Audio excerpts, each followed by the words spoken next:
You know when you randomly find old photos on your phone from a fun pastime and suddenly the memories got you smiling without trying? That's exactly what editing this vlog feels like. Took my little New York summer trip at the end of the season. Going through the footage and photos transported me right back to the bustling streets, the chitter-chatter of strangers' conversations, the quick footsteps of people hopping in and out of trains, the bright lights of Times Square beaming onto people's faces, the smell of hot dogs and occasionally some honey roasted nuts. That unique feeling of being connected to everything and everyone and yet still feeling wrapped in mystery. This short trip always fills my cup, and this year was no different. Time travel with me to a 3-day stop in NYC. God started showing out the moment I got to my hotel. Got a free room upgrade to the 13th floor just from chatting with the concierge.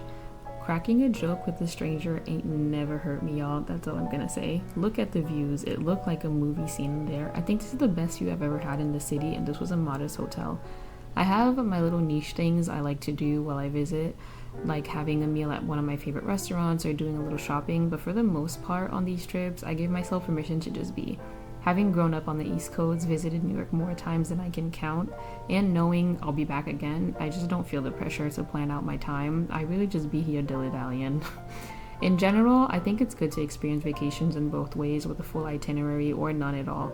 Especially when traveling, spontaneity allows me to chill out some, really take in the moment, be surprised, and truly have an adventure. Speaking of, my cousin and I made an impromptu decision to walk the Brooklyn Bridge for the first time one of the mornings. If you ever visited somewhere and wondered what it was like during a different time of day or year, now I want to walk the Brooklyn Bridge during a sunset, during the fall, and after a snowing day. I mean, how can you not wonder? Look at these views.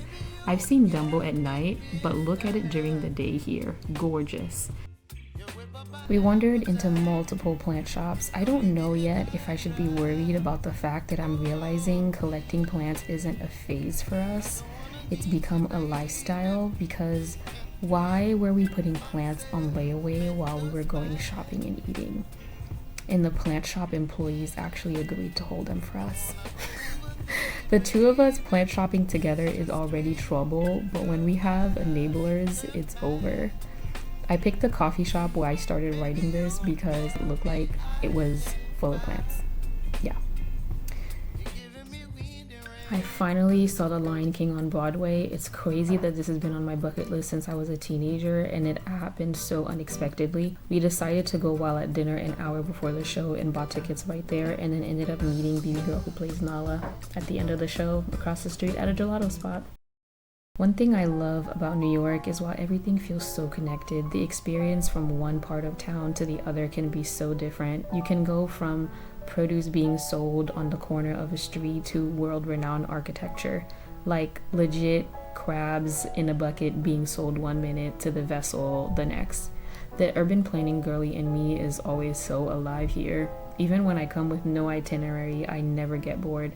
While I'm writing this, I'm starting to wonder if maybe the reason I'm hesitant to move there is because I'm trying to hold on to that feeling of always being excited about exploring the city.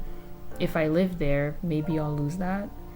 I don't know, just a thought, but whatever the reason, I'm just grateful that New York still feels like a city full of wonder to me, a place where I can return to again and again and discover something new.